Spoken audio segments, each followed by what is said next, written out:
In the previous lecture, we saw the possibility, and in my opinion, the probability of a tremendous deception in history of how Roman Catholicism and the Jesuit order managed to disappear underground in terms of its political capacity, and then to resurface later as though nothing had happened in between. But of course, the entire stage for the final conflict on this planet was set during that period. So it was a major, major move and a brilliant strategy on their part. Now, one thing is to set up the infrastructure. But if you want to win against Jesus Christ, if you want to defeat Jesus Christ, as is their aim, then the only way you can do it with God, because God is invincible, is to cause great pain to him by depriving him of his children. There's nothing that pains the heart of God more than to see a deception which alienates his children from him. It's a very, very subtle and deliberate process. Now, the Bible says that in this great conflict that we will have, eventually all of mankind will wander after the beast. But that word wander is written with an O and not with an A. Wander after the beast implies cognition. In other words, this war is not so much a physical war, which it also is, as it is a battle for the mind. Because it is in the mind where the decision is made whether you belong to Jesus Christ or whether you belong to another force. That's where the battle takes place. In the process, you may die. In the process, you may end up on the stake. In the process, many things can happen. Nations can rise, nations can fall, wars can come. All of these things can happen. But do not fear those who can destroy the body.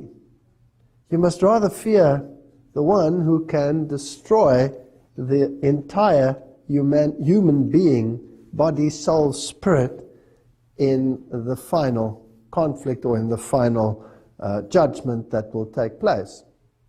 And the devil wants mankind to be destroyed. And the only way that he can achieve it is by changing their mindset. So this has always been a battle for the mind.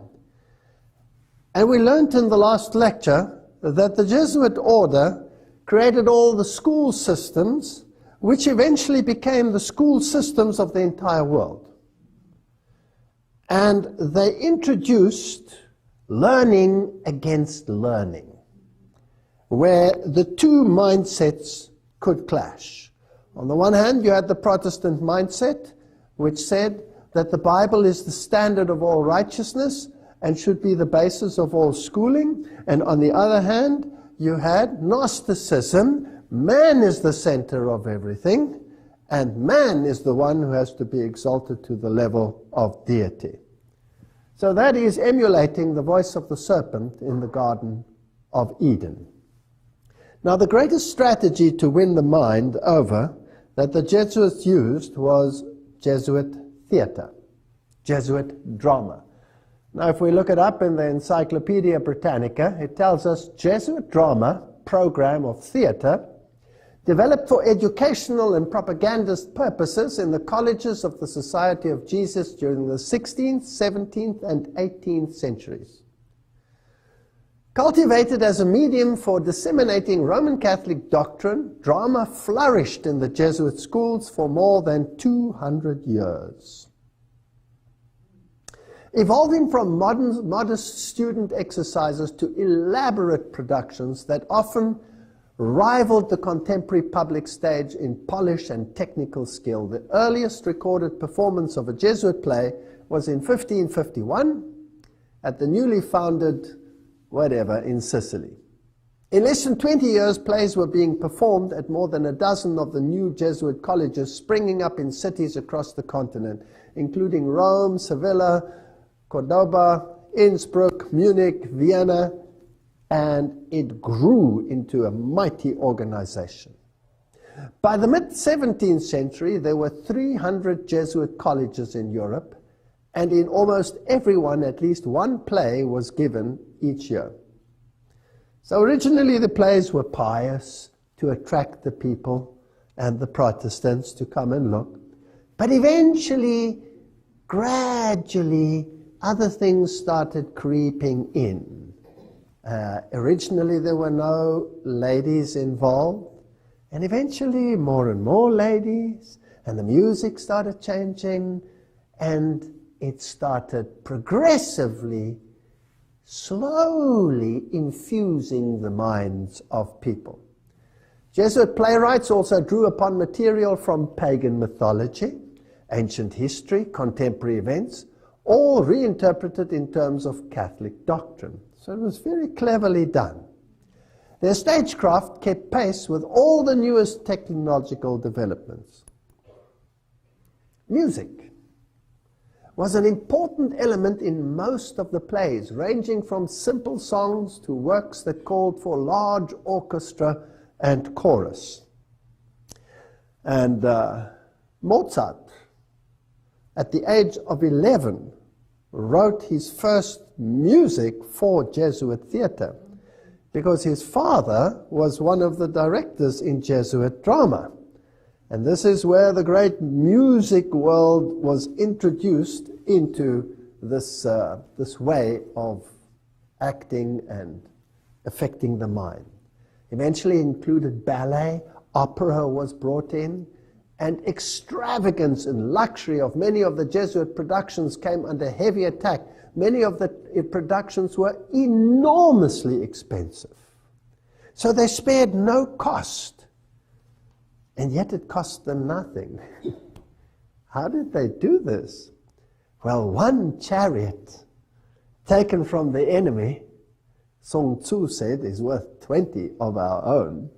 You never use your own money, you always use the money of others.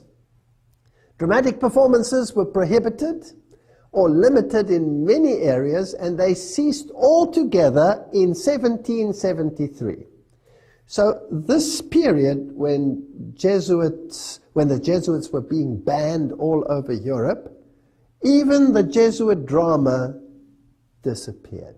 It was gone.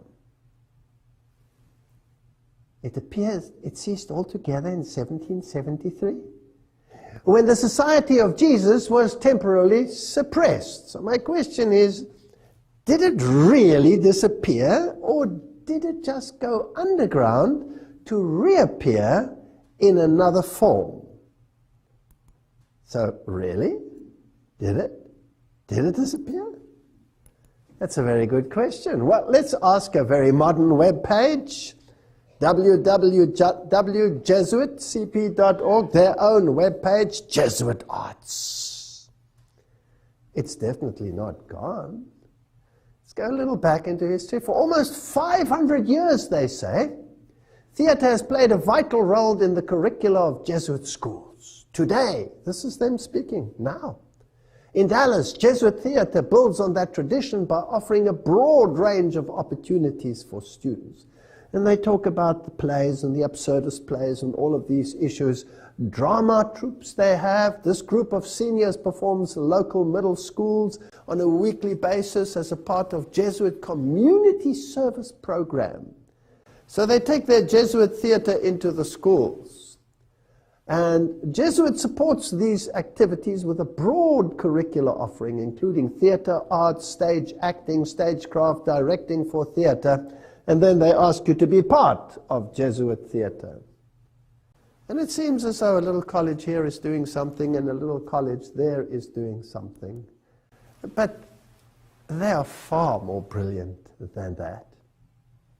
Embedded in ratio studiorum, rational studies, were the elements of entertainment, dramatic production, composition, rhetoric, eloquence, And these courses interlinked with the spiritual exercises.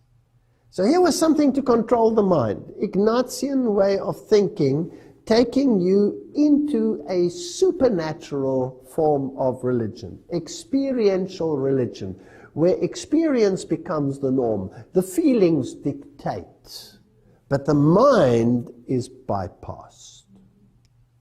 So they introduced spiritual exercises in the most subtle way to intensify the experience of Catholic doctrine over Scripture and Protestantism. They resulted in a genre of spectacular plays that won distinction as Jesuit theatre. So writes, it's written in Rulers of Evil.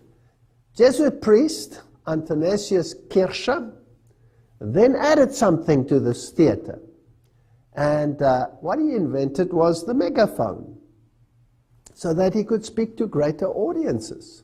And then he invented broadcasting. So he is the father of the modern technology that we see right here in our midst today.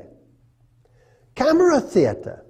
And he perfected what was called the magic lantern, lanterna magica, the instrument where you could project images on a screen, moving images. So this was the origin of the modern cinema. Now, another interesting point that they had was the invention of cowboy movies, which were the first movies that were ever made. And by the way, the cowboys themselves and the whole cattle industry in North America was introduced by the Jesuits. They introduced it. And the one who did it was a German, Eusebio Kino, whose statue is one of those two representing Arizona in the U.S. Capitol building. He was a Jesuit professor from Ingolstadt College in Bavaria. This is where the entire Illuminist movement started. Now, the name is fascinating in itself because Kino, to this day, is the name for the theater in German. In German, you don't say, we're going to the theater, we're going to the bioscope, we're going to the Kino. Fascinating. And in these cowboy movies, there was always a morality. And the morality was always good versus evil, but it was not on the basis of Scripture that it was determined what was good or what was evil. There was another underlying morality, so that man in himself could decide what was right or wrong, and ruling by the gun. The bad guys normally lost in these movies, and the good guys won. And that's how it started. And all the actors were high Masons. If you take those early actors, Frank Sinatra, all of those that were involved in those movies, John Wayne, they were all 33-degree Freemasons. And if you follow it down through the line to this very day, most of the actors, I would say the great majority, if not all, of the major actors are all high Masons. All the singers, all of them. Now, if you're a major strategist, you don't want anyone to know that you are pulling the strings. So you are always behind the scenes, and you will have your front men. And the front men that they introduce, of course, are the Jews. They love using the Jews and term it Zionism. But these are papal court Jews. These are not Jews in the sense as we would understand from the Bible. So knowing and obeying Scripture is not necessary in comprehending the ways of good and evil. And this is what the devil said in Eden. You will know good and evil. You don't need God to dictate it for you. Now, after World War II, during September 1957, Pope John the 23rd gave Jesuit theatre a broader horizon with his encyclical Miranda Prorsus. And this is what he wrote. Men must be brought into closer communion with one another. They must become socially minded. Have you heard of social doctrine? The technical arts, cinema, sound, broadcasting, and television can achieve this aim far more easily than the printed word. The Catholic Church is keenly desirous that these means be converted to the spreading and advancement of everything that can be truly called good. I want to remind you that in the occult world, in the esoteric world, good becomes evil and evil becomes good. So if somebody says something is good, you could in your mind just twist it around and say evil must triumph. Embracing, as she does, the whole of human society within the orbit of her divinely appointed mission, she is directly concerned with the fostering of civilization amongst all peoples. So here is a move to embrace all of humanity. That means all of humanity must receive the same mindset.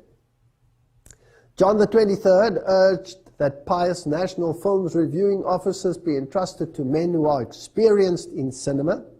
At the same time, we urge that the faithful, and particularly those who are militant in the cause of Catholic action, and added there, that must be the Jesuits and their protégés, they are the ones, be suitably instructed so that they may appreciate the need for giving these officers their willing, united, and effective support. In 1964, Pope Paul VI amplified this encyclical, Miranda Prosus, with the decree Inter Mirifica amongst the wonders. And what he said is stunning. He said, quote, "It is the Church's birthright to use," please note, to use and own the press, the cinema, the radio, television, and others of like nature. That must include the internet. So how much of the media world does he control? Do they want to control? Own and control? All of it. All of it. Then he cited a special responsibility for the proper use of the means of social communication, which rests on journalists, writers, actors, designers, producers, exhibitors, distributors, operators, sellers, critics. So even that which you hear about that which is done by them will be done by them, so the critics will be either on this side or that side of the spectrum, using Hegelian dialectic to so confuse you that you don't know whether you're Arthur or Martha at the end of the day. So it is the Church's birthright not only to own, but to control all media, all social media. The quality of the entertainment content was decreed in a section of Inter Mirifica encouraging the chronicling, the description, the representation of moral evil, which can, with the help of the means of social communication and with suitable dramatization, lead to a deeper knowledge and analysis of man and to manifestation of the true and the good in all their splendor. Here's the battle for the mind, good and evil. Now, what good and evil? Biblical, based, good and evil? Or worldly based, good and evil? Esoteric, good and evil? Well, let's continue. Emboldened by this papal decree, social communicators have been talking about free speech and all of the issues that are involved. Now, if we take cognizance of the fact that there are to own, control all the media, and to use it to instill mindsets in people, then I would like to know how this is achieved without anyone knowing how it's done. Isn't that what the General Sun Tzu said? We have to achieve things without anyone knowing how it's done. And we must never, ever be the target. It's always good to use the enemy to do the work for you. And even if you represent the enemy, you will pretend that you are not the enemy, that someone else is the enemy, so that it's never you. There's always a front. Now we're going to look at some of these productions and see if we can see a pattern. The Simpsons and philosophy, the door of Homer, etc. If you read a little bit about it, it says it's a non-fiction look book analyzing the philosopher and popular culture effects on the American animated sitcom. Now, people think, this stuff is silly. Who cares about all of these idiotic cartoon characters? Millions of people are sitting and watching. Millions. These playwrights that write these episodes receive millions of dollars in salary. And if you want to know what type of people are involved in writing these scripts, you will be stunned, because they are the most educated people on the planet. Harvard graduates with PhDs in philosophy and mathematics. And they use occult numerology in order to achieve what they want to achieve. So now let's have a look at some of these. And if you look at it, you'll think it was sort of innocuous. The 33rd episode of the show aired in season 2 was titled The War of the Simpsons. The episode features a plot that gives tribute to Ernest Hemingway's Old Man of the Sea and features a battle for the ages between Homer Simpson and General Sherman. Let us quickly examine the numerology of Sherman. And if you look at this numerology, you'll find that Simpson adds up to, if you take the numeric value of the letters, to 33. Now, if you look at that, you might get confused because there are many forms of numerology out there.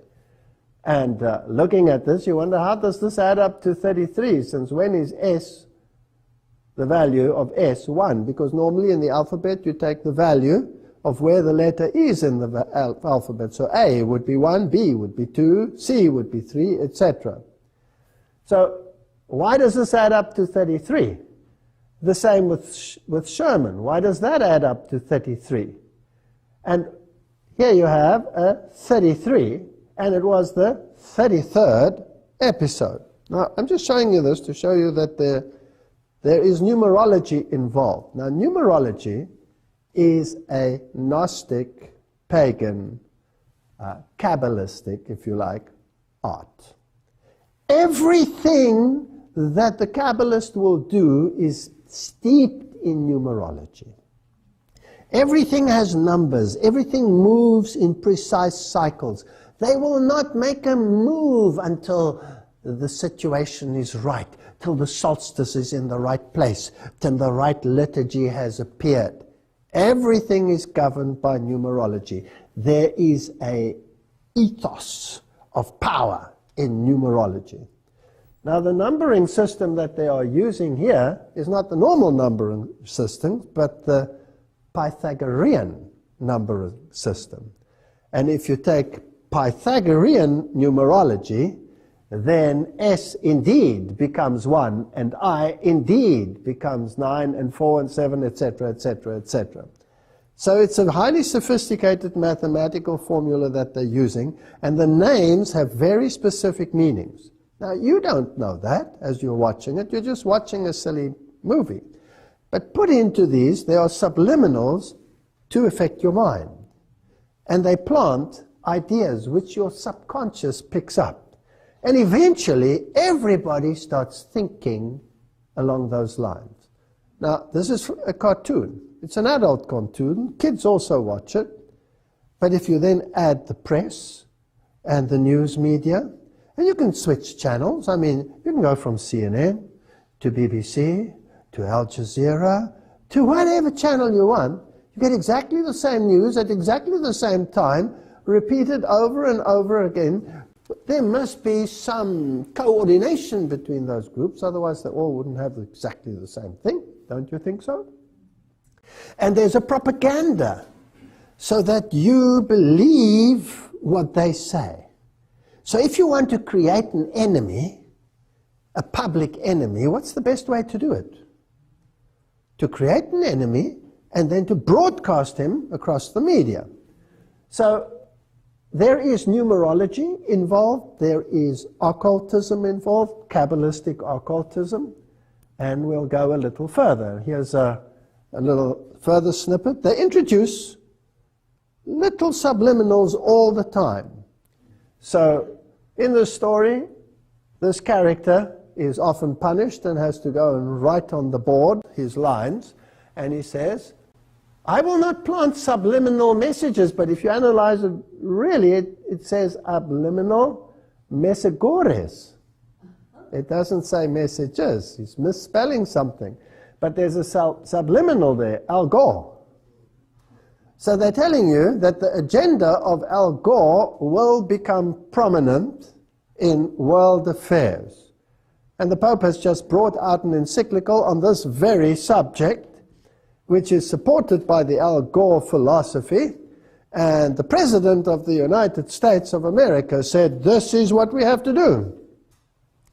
So these people know in advance what they will do, how they will do it. HDTV is worth every cent. HDTV is worth every cent. That means anybody watching it, any little kid with half a brain that can start reading, will know that he needs the best quality TV so that he can be indoctrinated in the best possible fashion with the latest light effects and everything that you need in order to affect the mind, bypassing the cognitive functions of the brain. Interesting?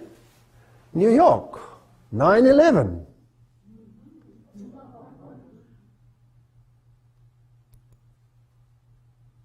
And if you take Michael Jackson, May 20, 1997, and there he is dancing away at the destruction of New York with a massive cloud going up behind him, all done way before the event actually took place. Now, this is interesting stuff. So not only 9/11, by the way, that was a 1997 episode, and the event only occurred in 2001. So, are there any other subliminals? Well, of course. Here you'll have the all-seeing eye, and they will use only half the face to project that image. And when they're unpacking their toys, you have all the occult symbols present in these subliminals. Now these, remember, are not airy-fairy people writing these. These are Harvard graduates with PhDs in philosophy and mathematics, and they have exceedingly great depth of knowledge of occultism because it's in all their subliminals. The Pledge of Allegiance does not end with Hail Satan. He has to write this over and over and over again. Now, just the expressions on the faces, you can see how it can affect little children, because what they see is what they do and what they live. Let's have a look at some of the introduction of these ideas and how it all began. In the early movies, Sammy Davis Jr. used to play a very important part. He also acted with all these 33 other Freemasons that were the early cowboy movie people. And he, of course, was known as a member of the Church of Satan. Apparently he switched, but it's fascinating that he also was a Knight of Malta. And here he is seen discussing very important issues, I believe, with producer of We Are the World. He was Lionel Richie. And he's discussing issues here with Donald Monin, S.J., Society of Jesus, president of Jesuit Boston College. And this, of course, became then the new musical production that was absolutely broadcast over the entire world. Because humanity has to unite in one mindset. And so let's create chaos, let's create false flags, let's create enemies, so that we can herd humanity into one camp. And let's have a rainbow nation and all the colors of the rainbow represented. I'm a red Indian, I'm a Chinese person, I'm a that, and I'm a this, and we are the world, we are the people.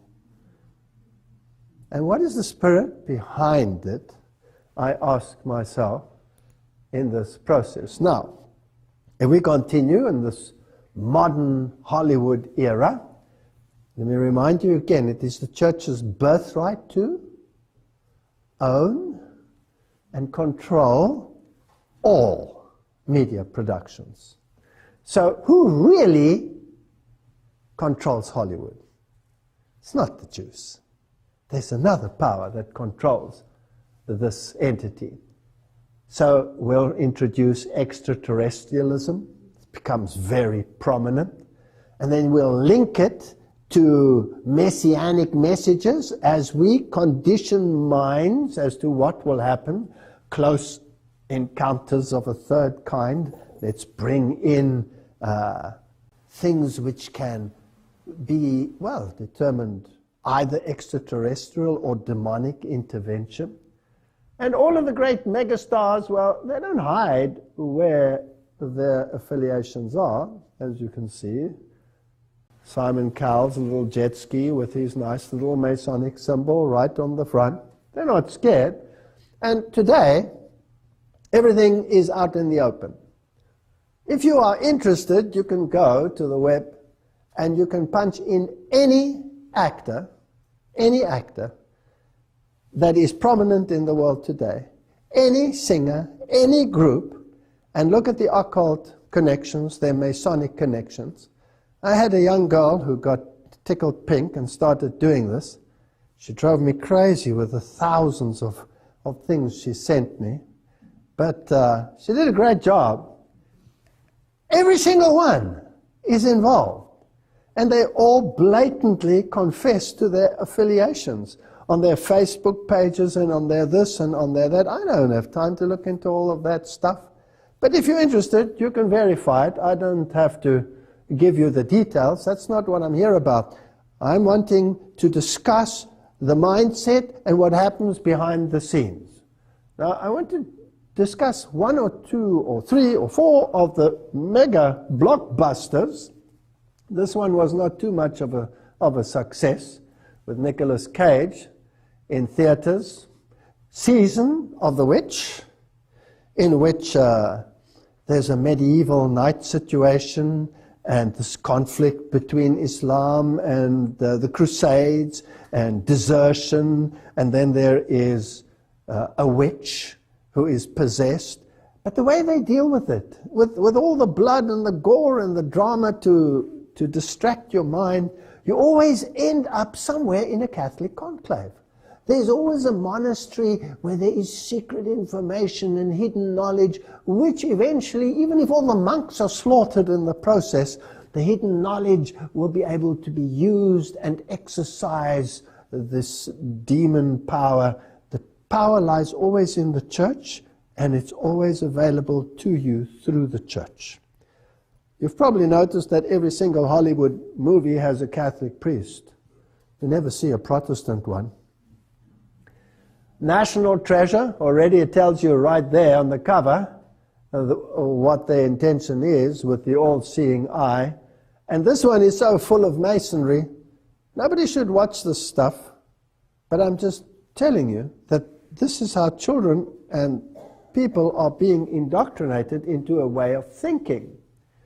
When you come to the movie The Exodus, Gods and Kings, it is probably one of the most godless movies ever made. And I don't have to discuss it with you. You can even watch it on this very channel where there's a discussion about this movie and how the directors feel. They are enemies of God. They hate God. They call Moses the most arrogant person that ever lived when the Bible says he was the most humble person that ever lived. They don't believe in God, they distort God, they twist the word of God, they ridicule God in every possible way. So they cannot be from God. They must be from the other camp. Then this massive production, The Kingdom of Heaven, spectacular, epic, and adventure. The main message of the movie is a post-Enlightenment opposition to violence carried out in the name of religion. Now there's a very powerful message. My question is, who creates the violence in the name of religion so that you can finally end the violence in the name of religion? Is it a master strategist sitting somewhere behind the scenes, pulling the strings, making enemies appear as enemies when actually there are no enemies, being in the field beforehand, using chariots of others as your own. Interesting. Again, if you want to find the Jesuit connection, you have to search a bit. You have to dig a little bit, but it's always there. It's somewhere in the wood pile. You just have to search around. Said Father Leo Lefebvre, the theology professor of Jesuit-run Fordham University. He said, this is what the movie is about. The Times then tries to reassert the film's group hug, whatever status, with a quick quote from a cooperative priest who says exactly what they want to hear. The Reverend George Dennis, a Jesuit priest and a history professor at Loyola Marymount University in Los Angeles, who was one of the 5 experts provided with a script for Kingdom of Heaven, said he was impressed with the nuance and accuracy. The Christians are always the bad guys, the others are always the good guys. This is a mindset without the backdrop of history that is being instilled in humanity. Historically, I found it pretty accurate. Well, if you have a distorted mind, I don't know whether you know, but you cannot find the history of the Reformation in any meaningful way in any modern document dealing with that subject. You have to dig for the old moldy ones. When you open them, they have this moldy smell and this damp, acrid feel. Then you know you've got gold in your hands. Because the Jesuits have rewritten everything. They own the press. They own the press, so you rewrite history, as we will see. Not so fast, George, etc. So they're arguing about it, but the fact of the matter is what I'm showing you, the ones supporting it from behind are who? Jesuits. Jesuits. The Count of Monte Cristo, probably one of the most brilliant allegorical movies, and the Count of Monte Cristo, who suffers greatly and eventually becomes mega rich, but he doesn't get the girl. Who is he? Well, he's none other than the Jesuit general himself. About the story of the Jesuits and the demise of the Jesuits and the resurrection of the Jesuits, immensely wealthy, that he can purchase the whole world, if you like. So these are stories that are implanted, and the hero is always, in the end, the evil triumphing over good, made to appear as good triumphing over evil. Brilliant strategy. Take any of the Indiana Jones movies, the Raiders of the Lost Ark, and all of these issues. The language that is used is demeaning to God. Although it uses the themes of the Bible, eventually it leads you straight into hardcore occultism, Gnostic thinking. Now, if you've prepared the mind, you come up with movies like Left Behind, and they spent billions. They don't mind spending billions. How much do these productions cost? And already in the Middle Ages, they were criticized for the vast sums. They feel nothing for spending millions upon millions, if not billions of dollars on a production, if the ends justify the means.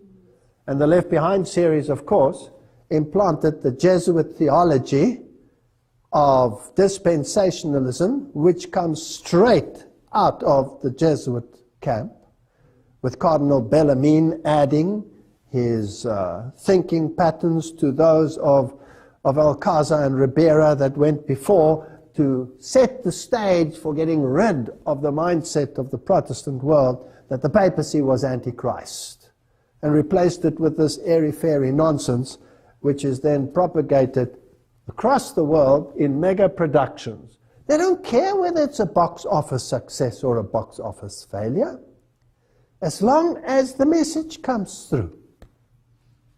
Lords of War. All of these are phenomenal. Now, I thought I'd take one where I've heard so many of our own people even saying, well, this is one should watch because it really shows us where we are. And I know that many have exposed it for what it is, and that's good, but let's just make sure again that we're not speculating here over issues that might not be so. Mel Gibson and the Passion of the Christ. This is probably the one movie that moved the evangelical world to tears like no other movie prior to it. And I want to just go through a few scenes, but let's just establish again the connection. Mel Gibson receiving his honorary doctorate at Loyola Jesuit Marymount University. He must have received his honorary doctorate for something good. You know what? This doesn't pay, because his life was a misery after he made this. But irrespective of what his future plans are, which I've heard about, the fact of the matter is this is a Jesuit production, and it has Jesuit theology. But before we go there, let's just have a look at the prophecy in Zechariah so we can understand the context. Zechariah 11, then I said to them, if it is agreeable to you, give me my wages, and if not, refrain. So they weighed out for my wages 30 pieces of silver. Who's it talking about? It's a prophecy about Jesus Christ. And the Lord said to me, throw it to the potter. That princely price they set on me. So I took the 30 pieces of silver and threw them into the house of the Lord for the potter. Then I cut in two my other staff, bonds, that I might break the brotherhood between Judah and Israel. They rejected the Lord Jesus Christ. And the Lord said to me, next take for yourself the implements of a foolish shepherd. The good shepherd, they sold him out. The good shepherd, they set him aside. They crucified him. So if you want to set aside and reject the good shepherd, well, then be satisfied with the foolish shepherd. Now let's look at the foolish shepherd. For indeed, I will raise up a shepherd in the land who will not care for those who are cut off. He won't care for them. Nor seek the young, nor heal those that are broken, nor feed those that stand still. This is not a good shepherd. This is an evil shepherd. But he will eat the flesh of the fat and tear their hooves in pieces. So he will be a destructive shepherd. He will destroy mankind. Woe to the worthless shepherd who leaves the flock. A sword shall be against his arm and against his right eye. His arm shall completely wither, and his right eye shall be totally blinded. Right. Those are the criteria in the prophecy of Zechariah. And these are the criteria which apply to the good shepherd or the bad shepherd? Bad shepherd. The evil one. Now remember, in the occult world, good becomes evil and evil becomes good. So now let's go to the movie. In most of the movie, Jesus appears with his right eye completely shut, smashed. There's the symbol of the eye. There's only one eye. If you take the Council of Foreign Relations, their Messiah, who is naked, and by the way, in this movie, Jesus appears out of the grave naked.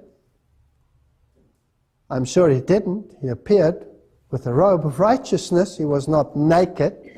This Messiah of theirs is naked and only shows the left eye. The right eye is never seen in their Messiah. So here, Jesus' arm is dislocated, so says this webpage, in order to make his hand reach the nail hole, meaning that his arm should be fully extended and straight at all times.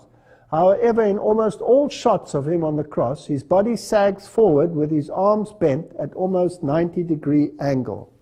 So his arm is withered and his right eye is smashed. Now let's make sure again. Let's go to the occult world, Blavatsky. The devil is now called darkness by the church, whereas in the Bible, he's called the Son of God. the bright star of the early morning, Lucifer. There's a whole philosophy of dogmatic craft in the reason why the first archangel who sprang from the depth of chaos was called Lux, the luminous son of the morning.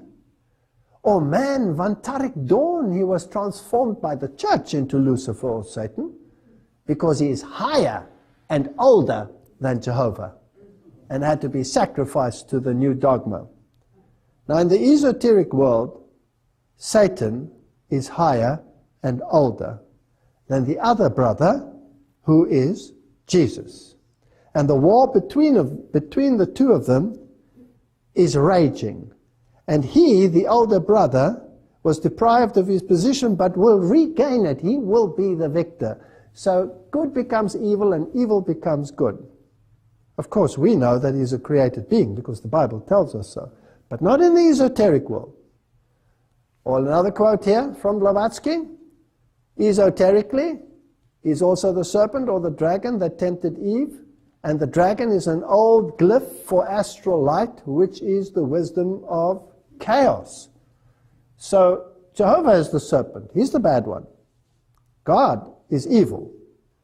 So evil becomes good and good becomes evil. Now let's continue.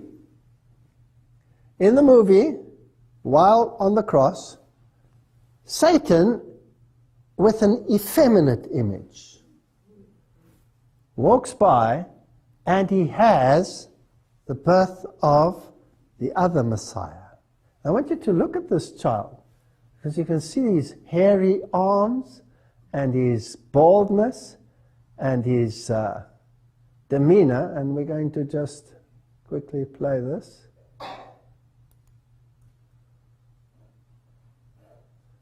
I want you to look at the smile on this evil face.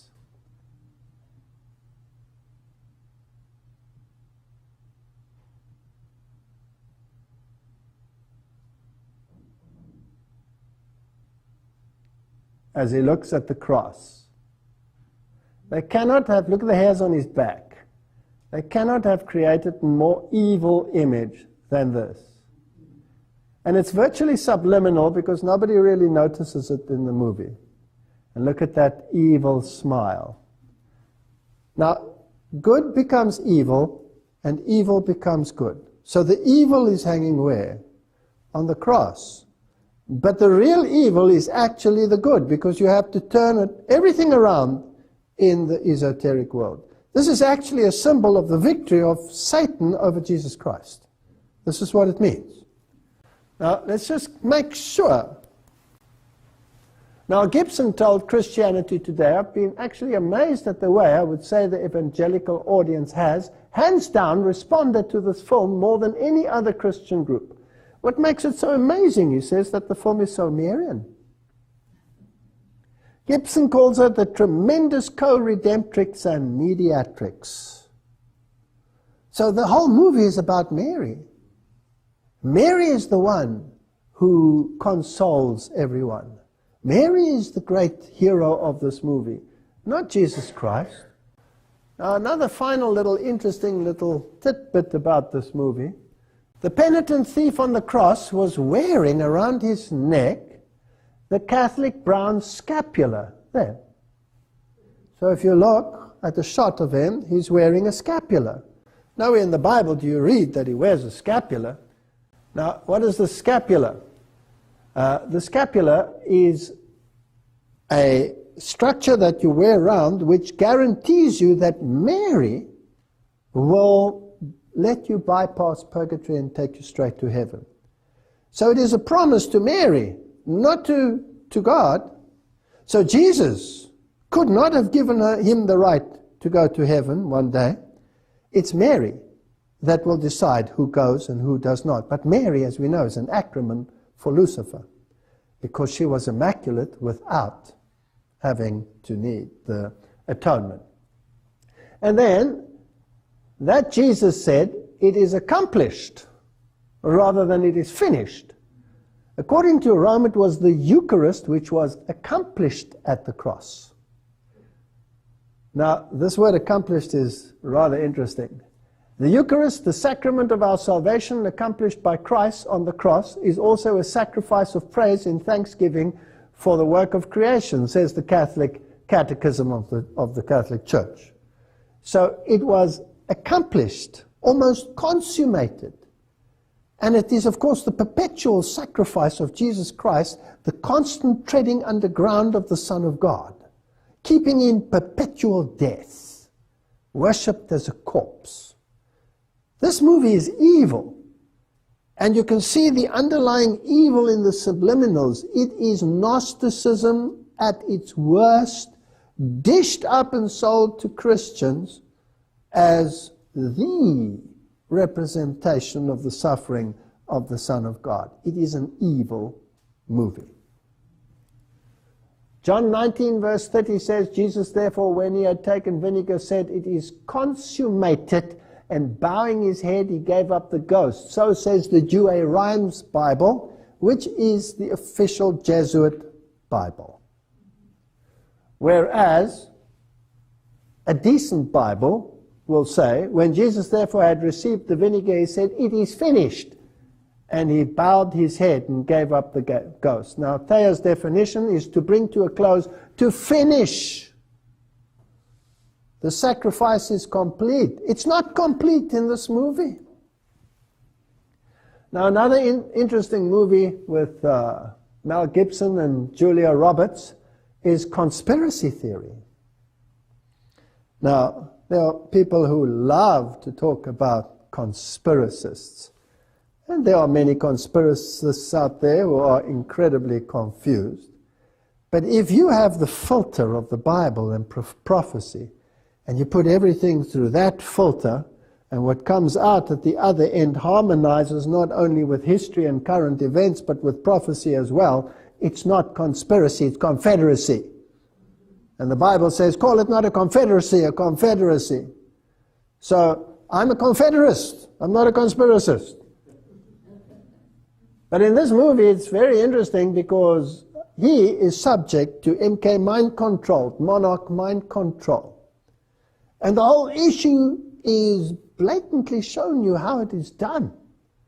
And in actual fact, this is what happens in the world. You can program anyone to do anything. So you can create the mega criminals and the murderers. When we were young, little children in school, there was no such thing as someone going psychologically berserk and blasting away everybody in the school. But now, it happens on such a regular basis. Have the kids changed? No. Something happening behind the scene. So all of these stars are all involved. Now, one of the things that is interesting about this movie, and it's only subliminal, it's only a flash.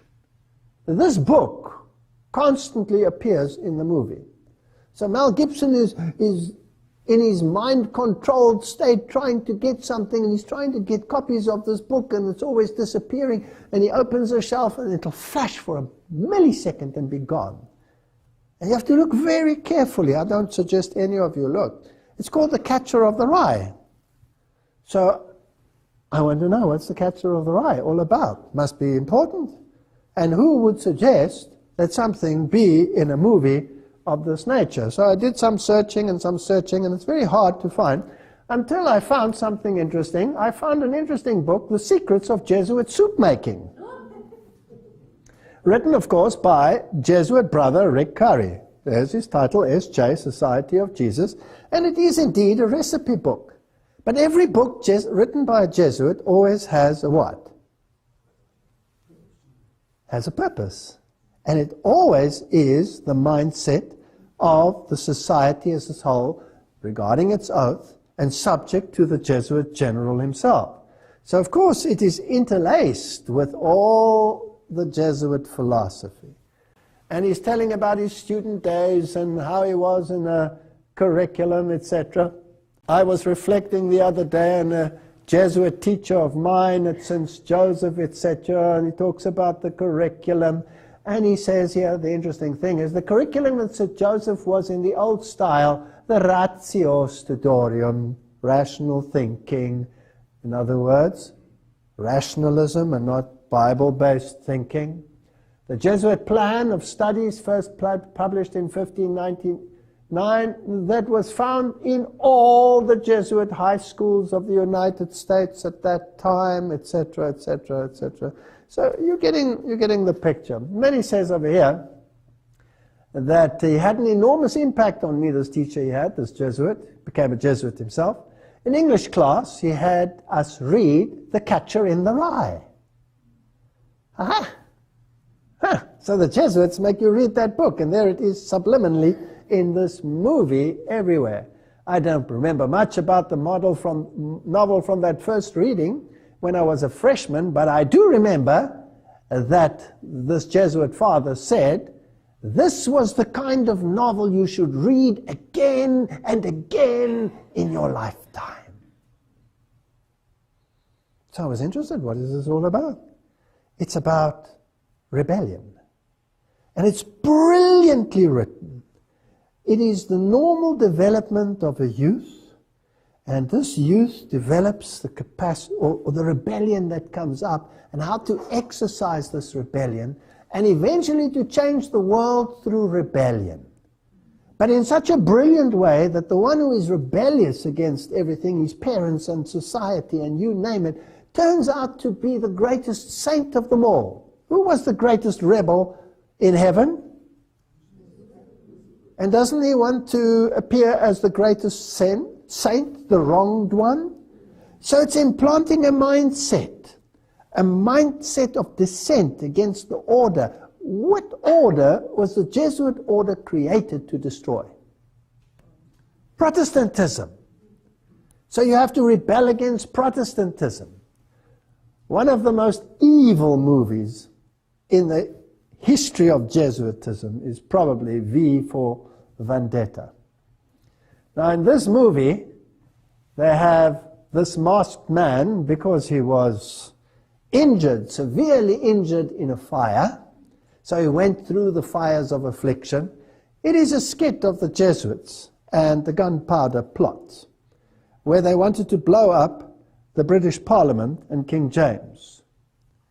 Now, again, whether it's a false flag and it's a double false flag or a triple false flag, let's not go into it, but British Parliament was that bastion of Protestantism that had banned Jesuitism and the mindset of Jesuitism and was the protecting factor of Protestantism. So it was the ultimate enemy. It had to be destroyed. And Guy Fawkes and 6 Jesuits wanted to blow up the British Parliament and the King, thus ridding the world of the menace of Protestantism. Now, the mask is the face of Guy Fawkes, who was sentenced to death and martyred. But in the movie, constantly, you are reminded that this story may never be forgotten. This man was not a villain, this man is a hero. Now, just in history alone, they've managed to do that, because every year on exactly the same date when he tried to blow it up, they celebrate Guy Fawkes. And it's a joyous occasion. Kids can't wait for Guy Fawkes. You positivize that which is negative, and you use the negative to your advantage. They even got Shakespeare to write it, which I doubt. His Jesuit superior wrote it for him, his Gnostic Medici learned supervisor, and filtered it in amongst the people as this evil of the Jesuits and made a joke of it. And eventually, as a consequence, the Jesuits were actually allowed to operate, or the Catholics at least, in England again. You always have to be a super strategist. Now, in this movie, this young lady eventually is the one that pulls the trigger because he dies just beforehand, so she becomes an acronym of Mary, which is Lucifer, who will destroy Protestantism, and where they first failed in their early attempts, they will succeed in their later life. And this is one of the advertisements. He's making the Masonic crossed swords, which you will find everywhere in Masonry and in Gnostic Freemasonry. An X is an ancient symbol, according to Jim Tresner, 33 Degrees, Scottish Rite Journal. An X is an ancient symbol for change or transformation, long associated in medieval and Renaissance art with the coming of the Messiah who shall make all things new. So this is a religious movie showing the victory of Satan and the Jesuit order over Protestantism, the overthrow. That's why in the cathedrals they always have Loyola standing on the head of Martin Luther, crushing him, destroying the Bible. They make no bones about who the enemy is.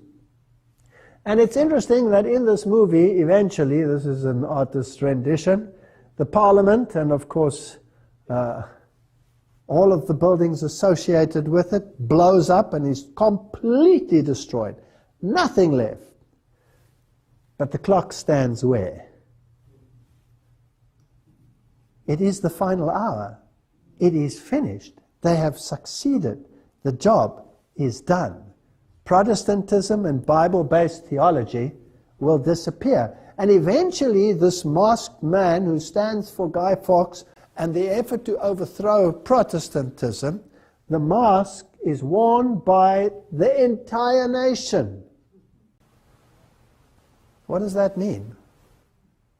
It means that the entire nation, through time, has been indoctrinated to have the same character and mold and thinking as they had. When the Bible tells us about the face of God, Moses was not to see the face of God.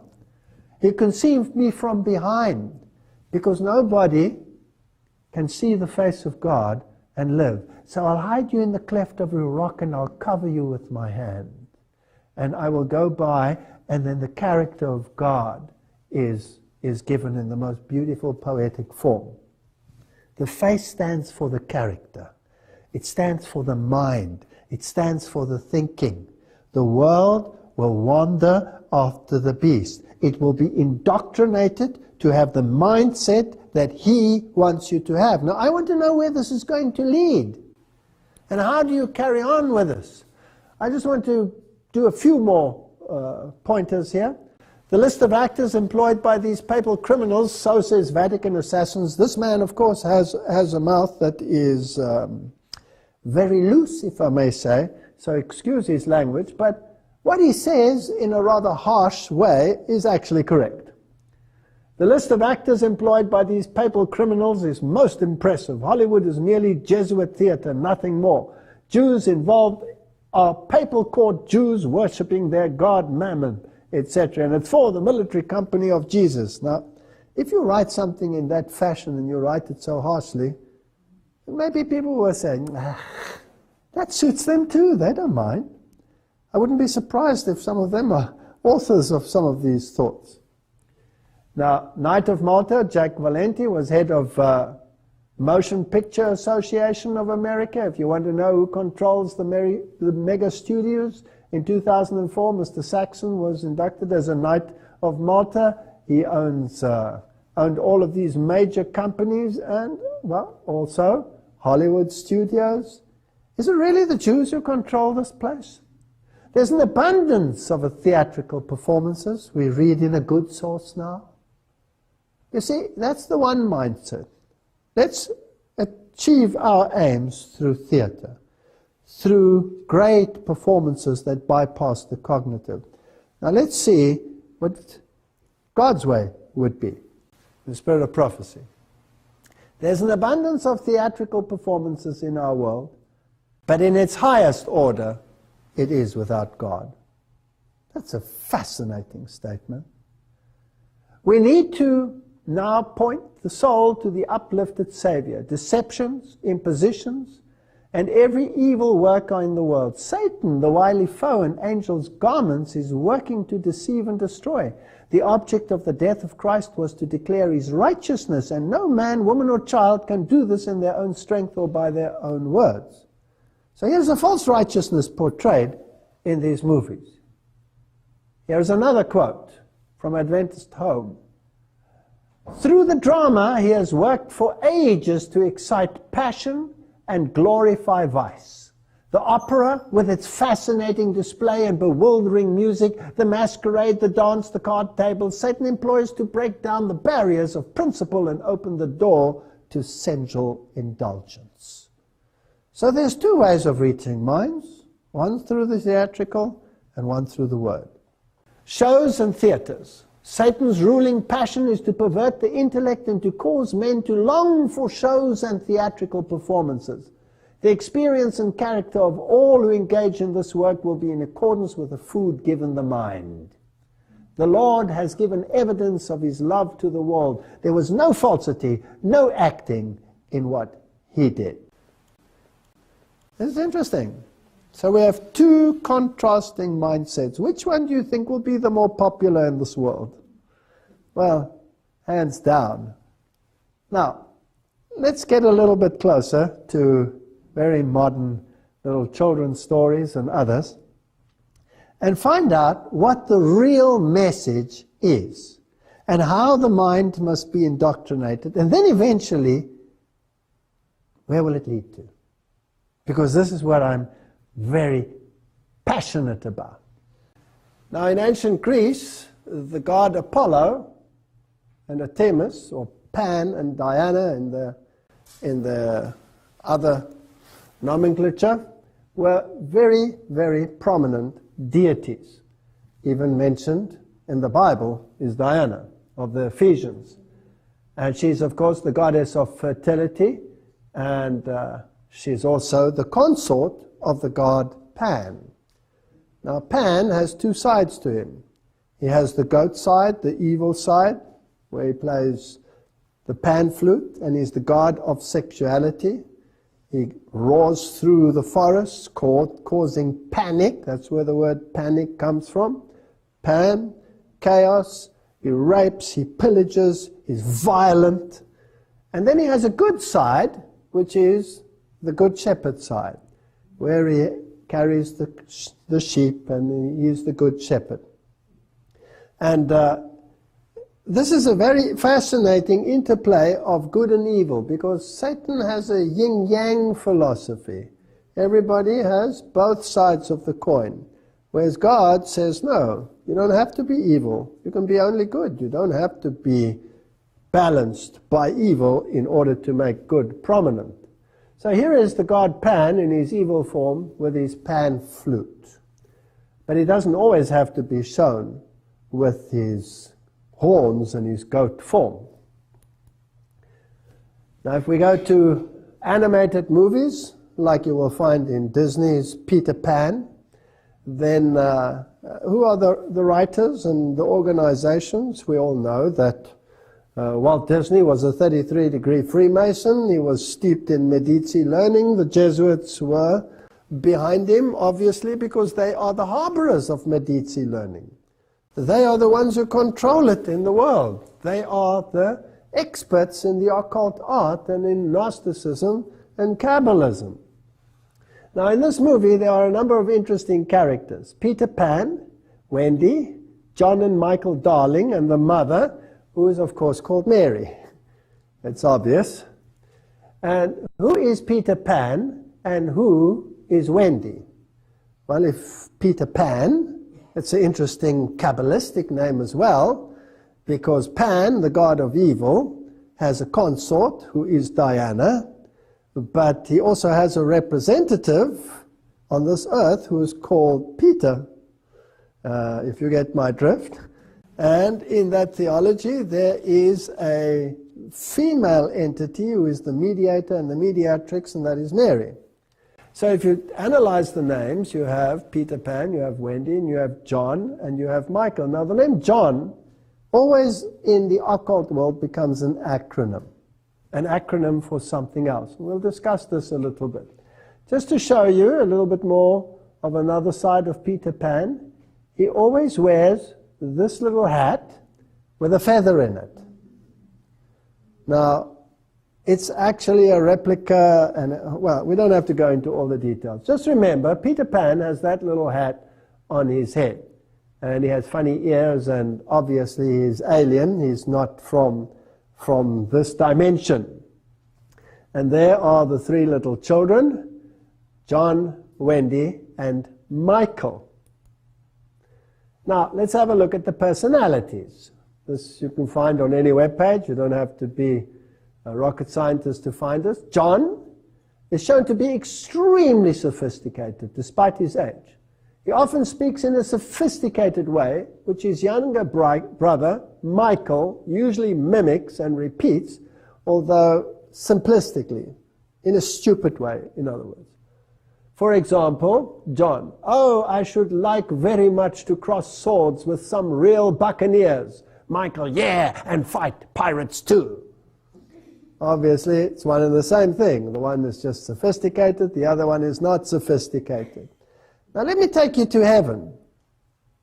In occult thinking, who's the older brother in heaven? Satan. Who's the younger stupid brother in heaven? Jesus. What's his other name? Michael. Okay. Now it's also interesting that this younger brother shows interest in piracy, which may explain why he plays the part of Captain Hook. Now is Captain Hook the good guy or the bad guy? He's the bad guy. He's the evil one. And Michael always plays the part of the evil one. And they cross swords, and they're fighting. Now these are the swords with which they fight, and it's all made to appear very congenial and interesting and funny, and kids love it, and adults love it too. But can you see that the sword can also double for a cross? So this is a battle for your soul. Now, how far will this eventually go, and what do the acronyms actually mean? Now, let's just make sure. I've shown this in an old one of mine, but I'll dig it up again for the purpose of this lecture. Here is a famous monastery cathedral in Europe where the great politicians of the world meet to make decisions for the New World Order. So when they visit there, this is where they will stay, and this is where they will deliberate. Now, in the garden, I found this statue, which they have titled David. And David is being depicted there as the good shepherd, but in his hand he has a pan flute. And David never played the pan flute, he played the lyre. The harp, at least, the harp. So, this is not David, this is the god Pan. And so I realized when I saw this statue, this is the god Pan in his good shepherd form. Now, whenever you show the yin, you must also show the yang. So, where in the cathedral will I find his other form, his evil form, to balance him out and make the esoteric Kabbalistic place complete? So I went looking for it, and I searched high and low until I eventually found it. And I found many other things on the relief of the building, and there it is. There he is. You see him? There's the god Pan in his evil form as the goat-footed god. So this is the god Pan. This is the one who they worship. But Pan has a representative on this planet. And that representative also has a general. And that is, according to the Protestant Reformation, none other than the papacy, whom they identified as Antichrist. So let's go to the Pope and see what he wears and how he displays it. Now, Pope Francis has decided that he was going to dispense with the golden cross, and he kept the silver cross, to which he was accustomed, as his papal cross. And it has on it, and you can see it over there, the emblem of the Good Shepherd. Now the question is, because there are the sheep behind it, and there's Juno the dove, which is pagan form of the deity Juno, and is not a symbol of the Holy Spirit. The question then is this Good Shepherd representing Jesus, or is it representing the god Pan? And Pan, of course, is Satan. That's what it is. Now you will see that he has his arms crossed, like this. Now Jesus is never depicted with his arms crossed like this, but the god Osiris is always depicted with his arms crossed. And as we have seen, the cross is a symbol of victory and a new order which will be brought in by the coming Messiah, which is, of course, the worship of Lucifer, which precedes the coming of Christ.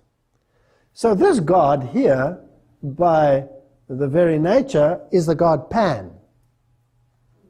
But am I now on speculative ground? So let's go to his predecessor and retired current Pope, who happens to be Pope Benedict. And there he is. And this is his coronation. And he's receiving a mitre. And on his mitre, there is a deity displayed. Now, I've tried to increase the size, but the quality is not very good. Of course, he has the broken cross there with him, symbol of the broken cross, the bent cross, symbol of victory over Christ, of Lucifer, with an emaciated Jesus hanging there. But this deity over here is playing an instrument, and if you look very carefully, you might recognize that it is the pan flute. So he has the god Pan right on his head. He's the representative of Satan on this planet. That is what the symbolism says. Whether we like it or not, that might sound incredibly harsh, and I apologize for saying it as bluntly. Now let's go back to another movie which is used as an acronym. They can take snippets of history and turn it around to allegorize their existence. Robin Hood and Little John, the famous Sherwood Forest couple, and the merry robbers who took from the rich and gave to the poor. Now, who is more concerned about the poor today than anyone else on this planet? Isn't it the Pope? He's constantly saying we must take from the rich and give to the poor. He's the ultimate Robin Hood on this planet. Now, in this story, it's even in the form of a statue in England. They've glorified the story. Now, it has an ancient origin, but it has been allegorized by them to meet their needs. Now, in the animated Walt Disney one, this is John. Again, you have a John, who is the sophisticated one, the clever one, the one who wields the sword. Now, in the previous John that we had, Peter Pan and Mary and John, he can also be an acronym. The one who wields the sword, will it be the white pope or the black pope? It'll be the black pope, right? Now, let's go to this story.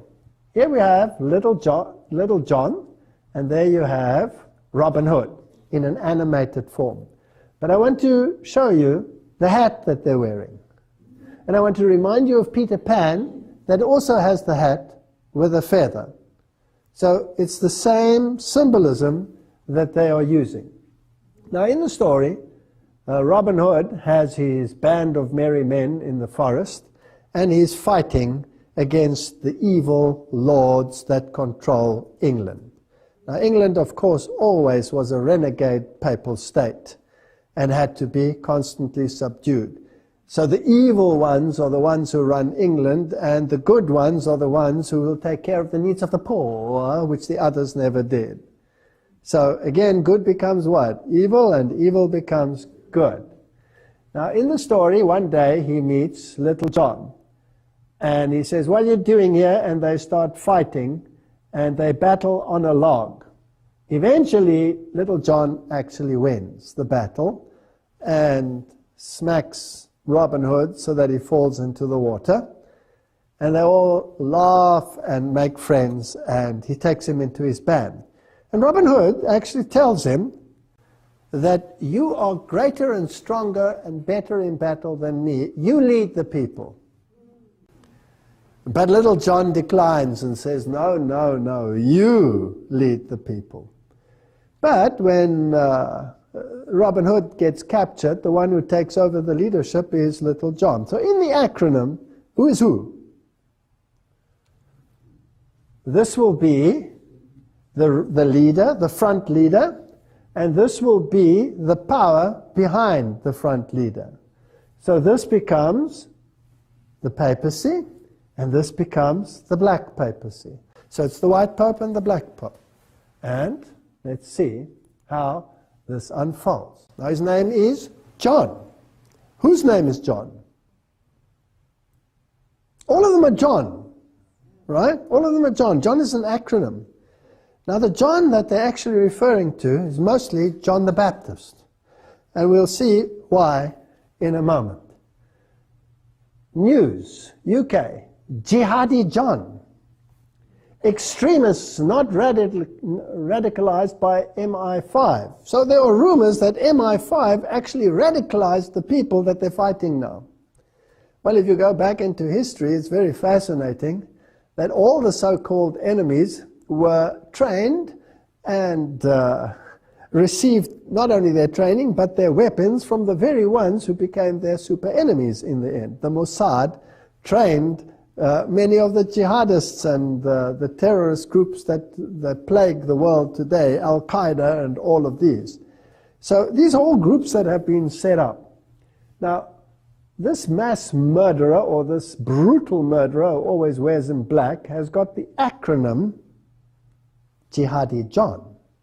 Okay, but that's not his real name. His real name is Muhammad Mwazi, which has nothing to do with John.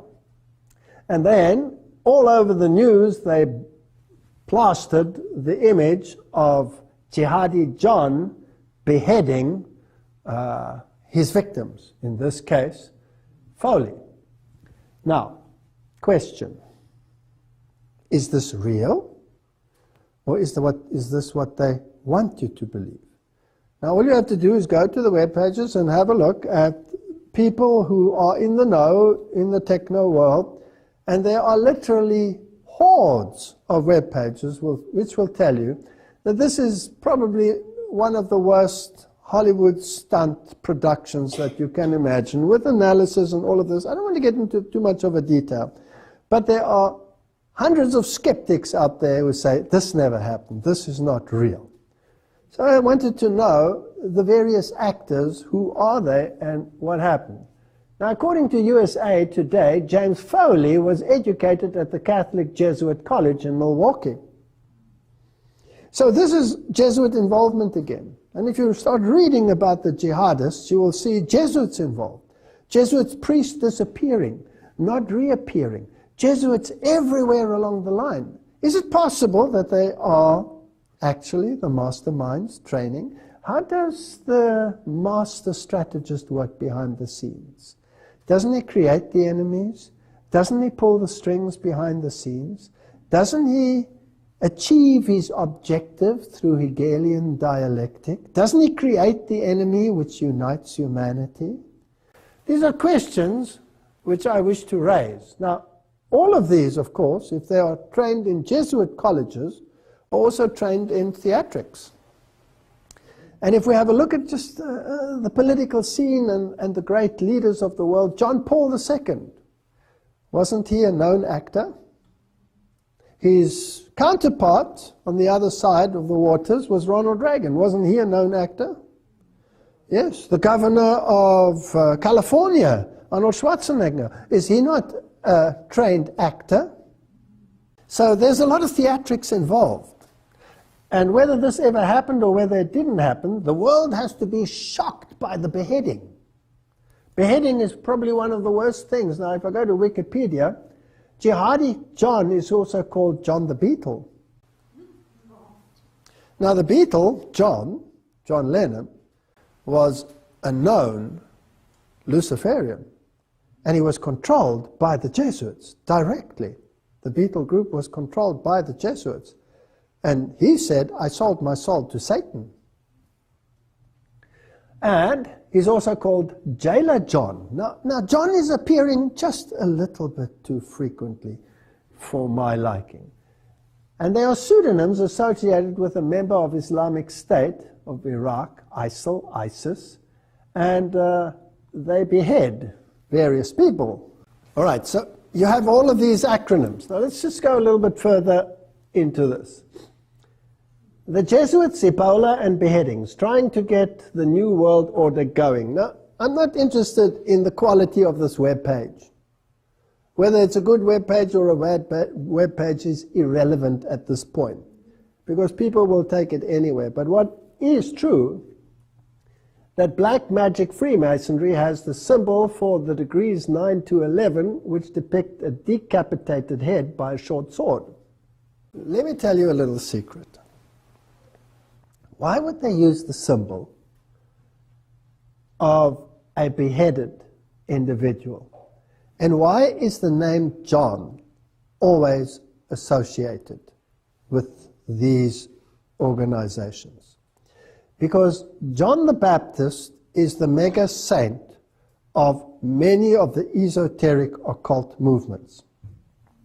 And I'll give you some details as to this. Here is the UK column. So for instance, June the 24th, John the Baptist's Day, was appointed a Masonic holiday, on which the members were to assemble, perform certain rites, and partake of a common meal. Jews and Freemasons in Europe, etc., at Harvard Press, etc. So now we're getting into the nitty-gritty of the matter. The Bunch of Grapes Tavern mentioned in the Poe chapter was called the St. John's Lodge No. 1. Satanist Aleister Crowley, a 33-degree Freemason who influenced the Beatles tremendously, by the way, sometimes used the alias John St. John. So when you attach an alias like John, then it is a signal that there is an occult connection. But none of the usage has anything to do with piety. Aleister Crowley was one of the most evil men on the planet, with the most evil rituals that you can imagine, which should never be spoken of in good places. So in actuality, it is a vicious mockery. What is memorialized is the manner of St. John's death. It is a constant source of celebration and a constant reminder to anti-Masons of what can happen to them. But even deeper, because now they're just thinking on a Masonic level, let's go one deeper on a Jesuitical level. It is a constant reminder of the victory of Satan over Jesus Christ. We saw it in the movie, The Passion of the Christ, where they reverse the issues. So when they behead John the Baptist, it is a symbol of the victory of Lucifer against the followers of Jesus Christ. They're celebrating the beheading. They're not celebrating the saint. Are you with me? Okay. Now, how did Paul die? In the same way. Now, if we go through the names of the popes, there are 23 popes with the name John. 23 with the name John. What are they standing for? Are they standing for John the Baptist or the other John? They don't tell you which one, but it's John the Baptist. And there are 6 popes with the name Paul. And there are 2 popes with the name John Paul. That's a double whammy. Putting both into that name frame. What are they standing for, and whose side are they on? I know I'm on dangerous ground, but I'm sticking my neck out. Let's go further. Joseph Ignatia Guillotin was the physician. Dr. Joseph Guillotin was a French physician who proposed on 10 October 1789 the use of a device to carry out the death penalties in France, the guillotine. But what is not known is that he was also a Jesuit. So who is the ultimate beheader on this planet? Jihadi John or the Jesuit order? And what they did in the French Revolution to bring in their new system of government, which we've talked about in the past in Revelation chapter 11, this beast that rises from the bottomless pit with this godless philosophy, will be controlled by people who celebrate victory over Christ by beheading. So to go and be all sanctimonious now and say how evil it is that these people out there are doing this and forgetting the history of where it comes from is sanctimonious to the highest degree. Not that I am propagating beheading anyone. This is the Cathedral of St. John the Divine. It is the largest cathedral, arguably, in the world. It is the Episcopal Cathedral, which is, of course, totally controlled by occultism and Freemasonry, as everybody who has just done the slightest bit of research will find. Now, the very name is a blasphemy, because St. John was never divine. Only Satan said that man can become divine. Now, this Cathedral of St. John the Divine, officially the Catholic Cathedral Church of St. John, the Great Divine in the city of Diocese of New York, they don't really tell you whether it's John the Baptist or whether it's John the other one. Enough that the acronym is John. Inside, for a while, they hung up the statue of the female Christ, which is a blasphemy in itself, and it was sculpted by the granddaughter of Sir Winston Churchill, whose Masonic apron can be seen right there in the British Lodge if you want to go there. This is Masonry. This is Masonry. And in this cathedral, they also have the blessing of the beasts, where all the animals, cows and goats and bears and all kinds of creatures, horses are brought in. They poo all over the place, and then all these animals are blessed. Interesting. So, a female Christ. And here's an interesting webpage, Sinister Sites, and it tells you the destruction of New York City, including the Twin Towers, sculpted right on the building, because this cathedral is a work in progress. Everything is changed a little bit every year, something is added. Just like the Jesuits have a work in progress. And there's the pillar showing the destruction of New York City with the twin sitters and the smoke going up behind it, just as you saw in The Simpsons, just as you saw in Michael Jackson's release.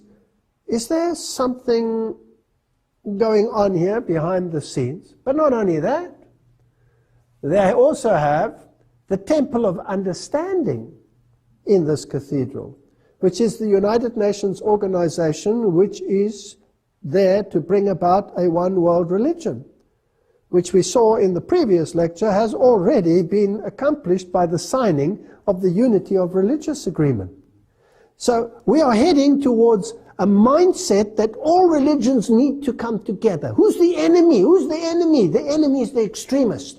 And the extremist is going to kill us. And the extremist is going to cut our head off. And he's coming to bomb me right here. And he's going to put a smart bomb in this place. And he's going to blow us to smithereens, etc. Fear is the mechanism of herding people into a camp. Now, I'm not interested, let me make this plain, or whether my allegories are right or whether they are wrong, whether they are spot on or whether they are off track.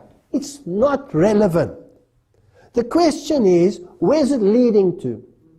Because they say the ends justifies the means. If the end result is in accordance with what the Bible tells us is going to happen, then I know who's behind it, irrespective of whether I'm right or wrong. That's the point. So let's have a look and see where it's heading. Former British Foreign Secretary Robin Cook, a very fit man, very active, just suddenly dropped dead on his morning walk. But leave it at that. He said, the truth is, this is now, he's standing in front of number 10 Downing Street, high politician, high position in the establishment.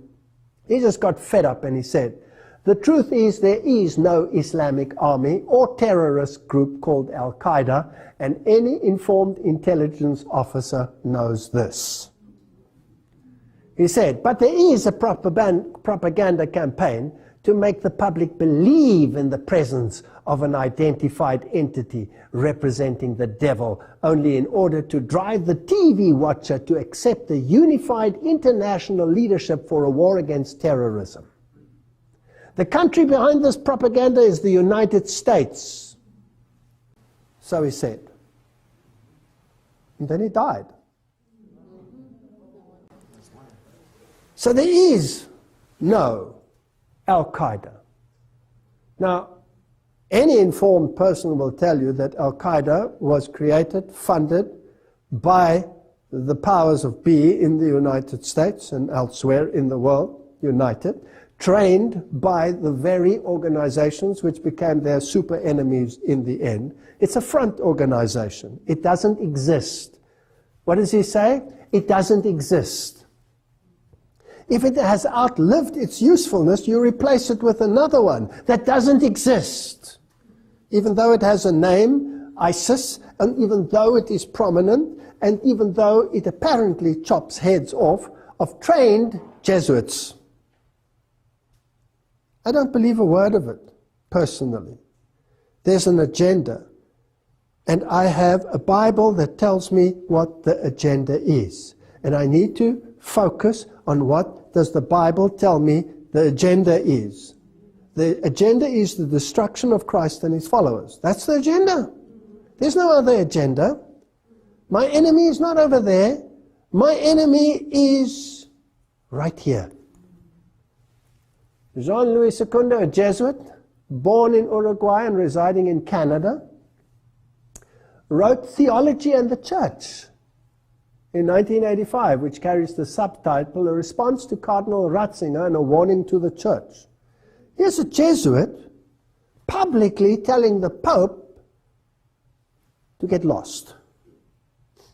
Now, of course, we know that the two are in cahoots, and we know that the one is the general, and he can listen to a command, or he can disregard a command, etc., and that there is a tunnel between them, and that they chat on a regular basis as to how to plan the Hegelian dialectic.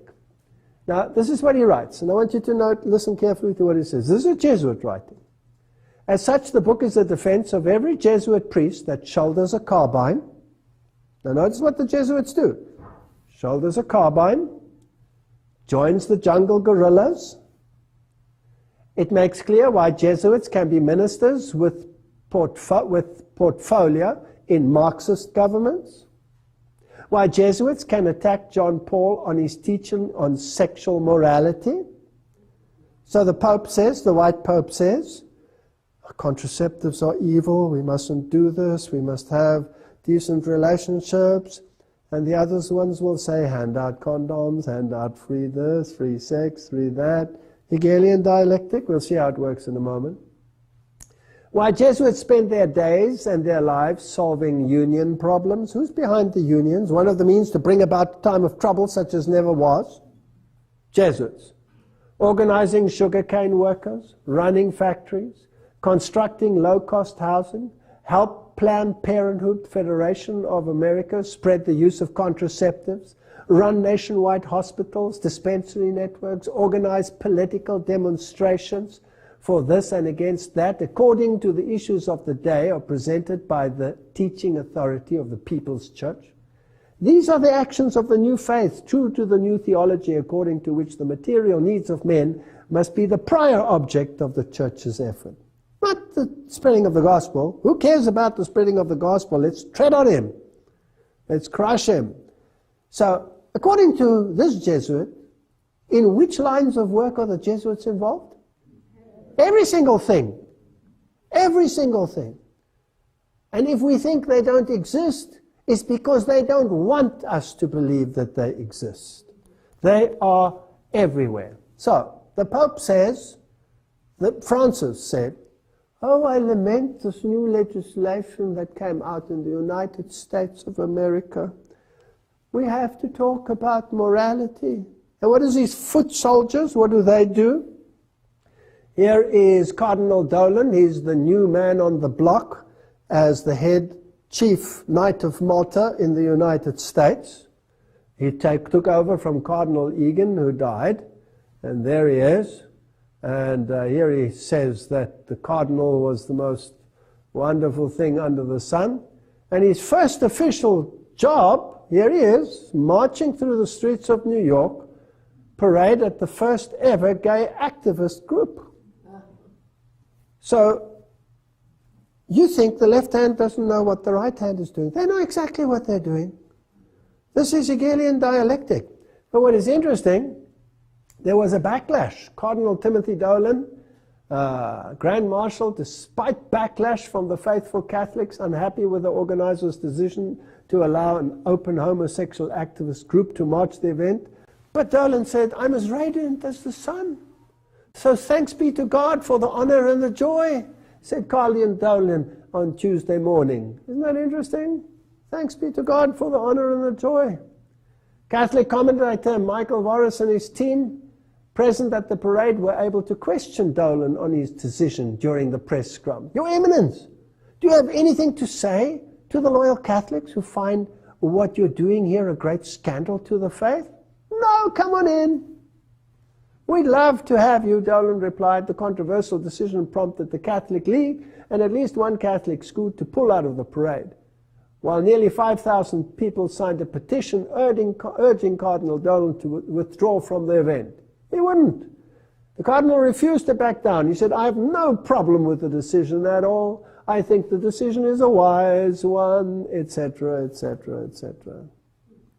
So, the Catholic Church is well suited to absorb into its ranks those who wish to die in their sins, as well as those who wish to be saved by their works. Anyone is welcome, depending on which camp you want to stand. Now, let's see where the war on terror and dialectic thinking leads us. I just showed you that to show how they manipulate minds. Je suis Charlie. Of course, the Simpsons took it up. It was a major terrorist attack. The world is afraid of the jihadists. The world is afraid of Jihadi John. He's coming with his knife. So let's kill a few people here and let's kill a few people there. Didn't the general say we can sacrifice our own as well, so that eventually we can achieve our objective? So the Simpsons have sympathy with Je suis Charlie. Muslims again call to outlaw defamation of religion, with exceptions. We don't want defamation of religion. They tried to get this act through the United Nations. It was rejected, where they say you're not allowed to say anything against any other religion. We want this law. Now, when the church asks it, they say church and state is separate. We're not going to do it. So let's get the jihadists to ask for it. Let's get them to ask for it. Let's ask a front organization to ask for it. And the German parliamentarian, Schäuble, said, gezielte Tötung. We should be able to permit targeted death penalty. Do you know the death penalty has been removed in the world? But the Bible says, what does the Bible say? When the mark of the beast is promulgated, what are they going to say? You won't be able to buy and sell, and eventually there'll be a death decree. Oh, how can this happen? Here the parliamentarians are already saying, if it's a terrorist, and we just have to redefine that word, terrorist, take him out. Take him out. Isn't it interesting how these terrorists manage to escape all the time? Nobody ever catches them. Nobody ever knows where they are. But the press has regular discussions with them, as well as Jesuit priests. Read the press. Read the press. Nobody knows where they are. The mighty CIA can't catch them. And ISIS, well, they're the greatest enemy the world has ever seen. The United States says, no, we're not putting boots on the ground. If the Iraqi army can't do it, well, they'll have to learn through their pain. We're not going to do it. And the other television says, excuse me, how do the weapons end up in ISIS's hand? Oh, they've confiscated it. They've confiscated the tank gears. Where do they get all the anti-aircraft from? Did they go to Safeway supermarket and go and buy some of those things? Who supplies weapons like that? How do they get those weapons? Ask yourself some questions here. If this is the greatest enemy the world has ever faced, why not confront it? No, no, no. Send a pathetic army that you want to lose in the first place anyway. Send them to do it, so you hit two birds with one stone. This is strategy of the most brilliant kind. So, the White House resists calls to focus on Islamist terrorism at three-day extremism conference. No. We cannot say the problem is only the Islamists. The problem is extremism.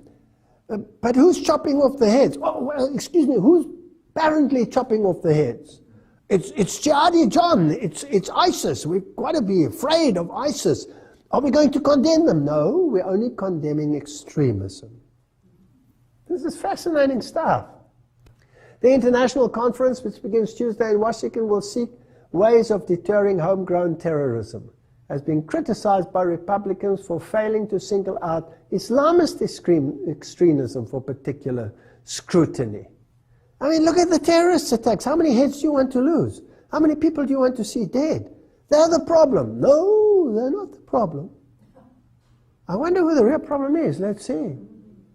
Pope Francis, Paris attacks, the result of deviant form of religion. And Pope Francis called on religious communities to condemn terrorism, especially Muslim leaders. He said, I express my hope that religious, political, and intellectual leaders, especially those of the Muslim community, will condemn all fundamentalist and extremist interpretation of religion with which attempts to justify such acts of violence. So yes, he mentions them, but he doesn't exclude others. And then he goes further. Vatican Radio, Pope Francis, religion should not be confined to personal conscience. Excuse me. Here he has a discussion with the Italian president, Sergio Mattarella, and he says, the orderly development of a civil pluralistic society requires that the authentic spirit of religion not be confined to personal conscience. Is this in harmony with the Bible, yes or no? No. But that its significant role in the construction of society is recognized, said Pope Francis, his remarks to the Italian president. Though independent, the church and state share the common responsibility. What kind of legislation do they want? They want the church and the state together to regulate conscience. Are we waiting for something like that? Isn't this a prophetic scenario in Revelation chapter 13? Okay, Ban Ki-moon proposed meeting of religious leaders at the UN. Radio Vatican again.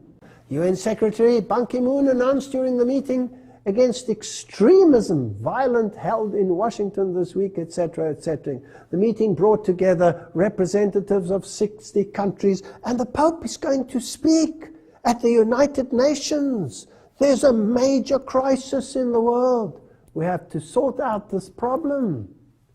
In his speech, he warned of the apogee of a new generation of transnational terrorist groups, a strategy of these extremists. You hear this more and more. And Pope Francis? Pope condemns religious fundamentalism and Middle East violence. Pope Francis strongly condemned violence in the Middle East Friday on an interview with the Vatican correspondent, Barcelona-based daily whatever. He says, quote, a fundamentalist group, even if it kills no one, even if it strikes no one, is violent. Now it gets fascinating. The mental structure of fundamentalism is violence in the name of God. All right, so who does that include? What's the definition of fundamentalism again? Protestant form of thinking that takes the Bible literally. Do they know who the problem child is? Who could be part of this fundamentalist group that doesn't strike anyone and doesn't kill anyone, but by their philosophy is classified as violent? I'm interested. Please tell me. Well, the Roman Catholic Church doesn't have a problem with it. It says people who think that the scriptures should be the sole authority should logically become Seventh-day Adventists and keep Saturday holy. And Mary Online in 2003, the editor said, the challenge regarding the Sabbath Sunday question by Rome of 100 years ago remains either the Catholic Church is right or the Seventh-day Adventists are right. There can be no other choice, and if one chooses neither, then the whole doctrine of sola scriptura collapses, and with it the pillars upon which all of Protestantism stand. So there's only two choices here. Rome saying this, not me. Now let's go to Catholic answers and ask them whether they understand the issue. They say Seventh-day Adventism cannot change its views on the Catholic Church being the whore of Babylon without admitting that it was wrong on the Sunday worship. It cannot admit that Sunday worship is not the mark of the beast without changing its views on the Jewish Sabbath. The Seventh-day Adventism cannot cease to be anti-Catholic without ceasing to be Seventh-day Adventism. Have they identified an enemy, yes or no? Now my next question would be, will they start indoctrinating minds against Seventh-day Adventism? And if they start doing that and starting to indoctrinate minds, because the ultimate enemy is not jihadist, the ultimate enemy is not ISIS, the ultimate enemy is those who follow Christ and keep his commandments. That is what Revelation chapter 13 says. Everything else is manipulation to receive the mindset. Now, what's the best medium to create the mindset? Television? Is that a good medium? Okay. Family Guy. One of the cartoons, probably one of the most disgusting cartoons out there. It's in the same category as The Simpsons. Also written by these brilliant, Gnostic, intelligent, PhD'd individuals who have the most vile way of dealing with religious matters. They have little statues and relics and things that they sell of God and of the characters. And what they do with God is so disgusting you cannot believe it. God creates Adam and Eve, and then he peeks at them when they are naked with a pile of pornography behind him. He's a pervert. God in their series picks up drunks and spends his time in the bar and picking up prostitutes. God doesn't create the world with the breath of his mouth. He creates it with his other end. It's disgusting what these people do. You can see they hate God. They hate everything about God. But millions of people watch this. Now let's see what they are saying. Here is the family. This is a normal family. Can you see they're normal? But these two nerds over here are anything but normal, these prim and proper little nerds. And deducing from what they say, I assume that in this story, these are probably Christian scientists, because they say that they have a female as a prophet. And they have discussions with them, but they're not getting anywhere because these people are not normal. This is normal, you know, you eat, you have the right look about just being normal, you have your dog and your kid. These are nerds. And after the discussion, they say, with these people you can do nothing. These people have a mindset that you cannot change. Let's get out of here. We can never harmonize with them. Now remember that the Jesuits said, this world is created for what? For sinners. And the legislation must cover sinners, because those who are righteous are few, and those that they are, you can't live with them. Now, what's the final target? Let's have a look. I found this fascinating. Let's listen to it. I think we're wasting our time here. They're obviously very committed to their beliefs. But their beliefs are crazy, Brian. I don't know who's crazier, these people or those Seventh-day Adventists. I'm a Methodist. We believe that the Lord is our Savior, and we remember him by going to church and praising him every Sunday. I'm a Seventh-day Adventist. We believe all the same things that you believe, but we go to church on Saturdays. What?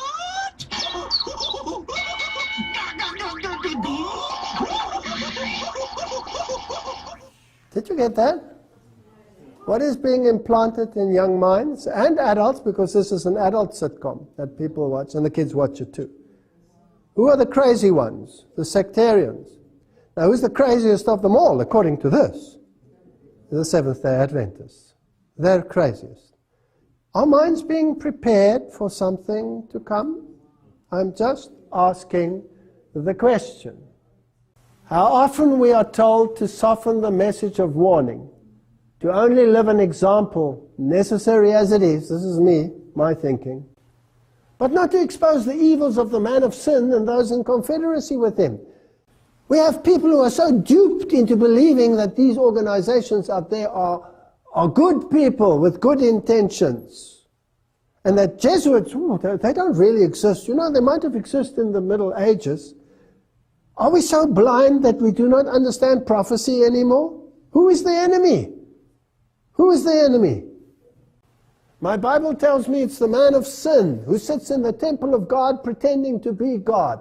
And he's using the beast out of the earth to do his service for him because he controls him. Called to expose the man of sin. In the very time in which we live, the Lord has called his people and has given them a message to bear. He has called them to expose the wickedness of the man of sin, who has made the Sunday law distinctive power, who has thought to change times and laws and to oppress the people of God who stand firmly and honor him by keeping the only true Sabbath, the Sabbath of creation, as holy unto the Lord. Let me tell you something, that is the enemy. Now, if you look at the poor Muslim, my heart goes out to the Muslim. Imagine being used and manipulated and kept in poverty and hoarded and chased and your housing destroyed around you to achieve an objective. And you're just a tool in the hands of these individuals. I'm sure God's heart is crying out to the poor Muslim who is trapped in this situation and doesn't even know what's hitting him and where it's coming from. He doesn't understand it either. Instead of having the mindset instilled into our minds, that is the enemy. No, the enemy is not there. The enemy is in Rome.